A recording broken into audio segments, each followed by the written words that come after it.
Man, 3 cells away from Phase Rugged, 2 cells away from Clawgore, and 6 cells away from Spitfire. I'm about to have them both when it hits 8, but like, yeah, just watching videos for those 3 mythicals, but I just wanted to say that, mention it beforehand, get that out of the way. The stars of this video are my 2 new mythics. I just wanted to talk about them. This one, I got it out of one of those, random, like, event chests where you watch the event. And you, like, watch a bunch of videos for a chest, and then you get, like, a ticket and a chance to get a mythical. And I did get a mythical. And all things considered, she's pretty great. Evasion to all, cleanse, low magic, and stamina leak. Trait disable, curse, which I love. And then a cleanse with healing. But only thing is, and it's so ridiculous to see with her, Froma, her speed stat is almost 5,000, right? 4,800, let's just say. 4,880 to round up. And then if I go to just any basic new monster, it is almost double that. Look at this. We went from 4,800 something to 8,700. Like, that's insane. Let's see, what is the fastest guy in the game right now? Oof, I feel like such a noob. I've never not known who was the fastest. Let's see, is it you? Might have been Sam and Colby.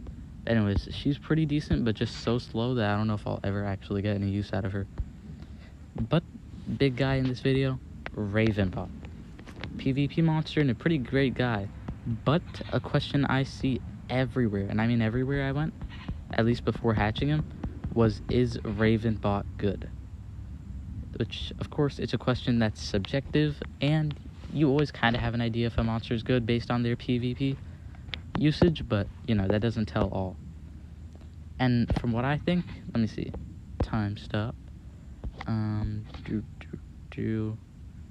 stop, 3 turn death countdown, 2 dots, that's what I like to see.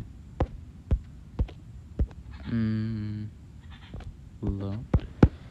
So this is probably his best skill set.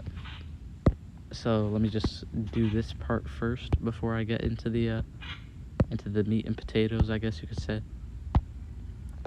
Alright, so just by looking at his skill set, personally, I'm impressed. He's like a weaker version of Letalus, but he could hold a talent. So Black Storm, 2 dots to all, which usually 2 dots, like, that always gets me going, I'm always like, oh my god, 2 dots is crazy, especially for people like Rajin, where they can do like Curse and Thunder, and Curse and Shock, right?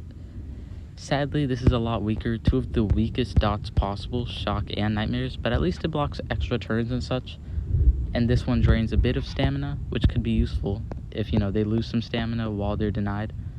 You also have access to time stop, so now you have access to denial to all, and 2 different dots, so I think that's pretty versatile. For like a beginner denier, pretty great.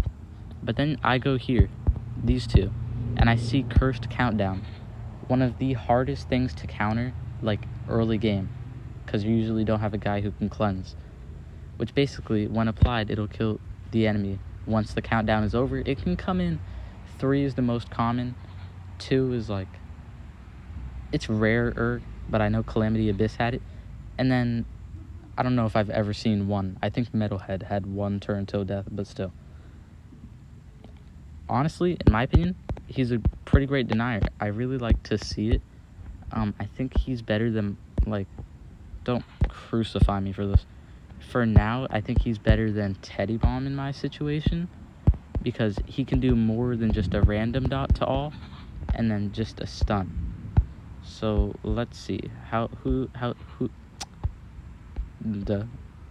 my tongue twisted. Who's faster? He was 8, about the same. So I'm going to use him in PvP, and let's see if I can get some results.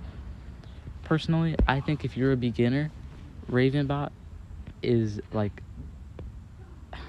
I want to say a great denier, but I can't say that without feeling like I'm false advertising.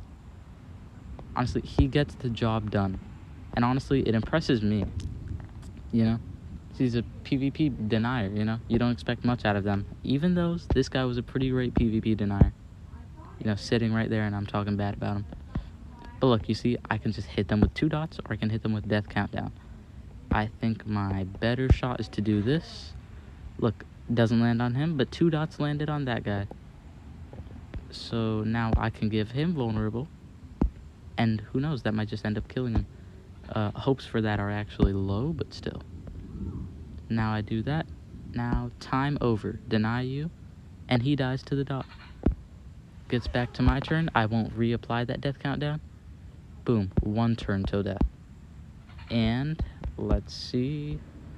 Oh, don't one-shot. Ah, he one-shot. But he died. I won. Yes, you see how great... Okay, I can't say great.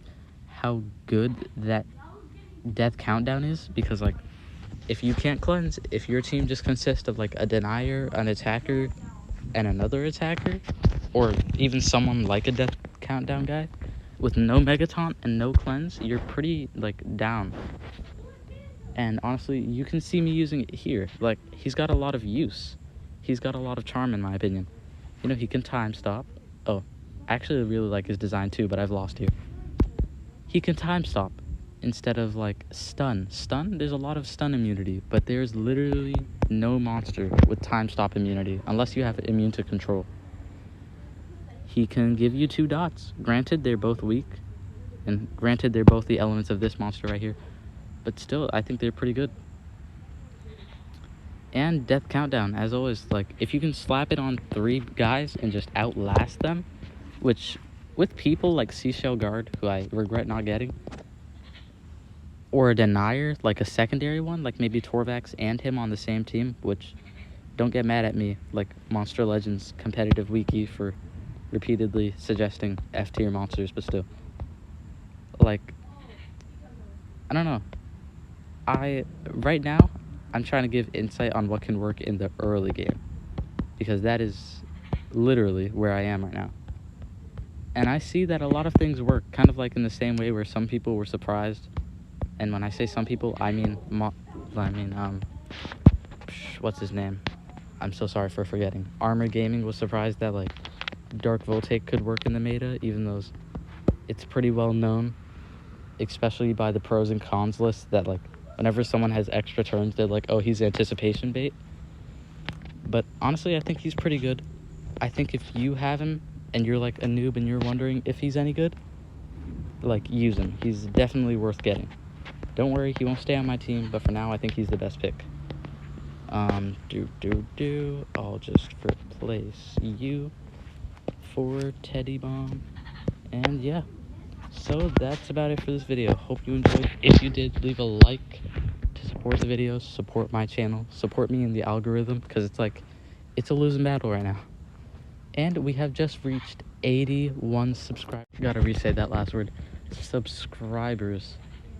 Thank you so much to the people who, like, have just subscribed or is just finding my videos.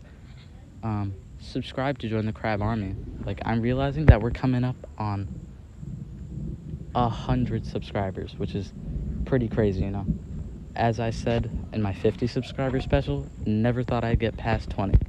So thank you all so much for the support, and I will definitely continue to make content, as I do like this game, even though sometimes it's hard to be a fan.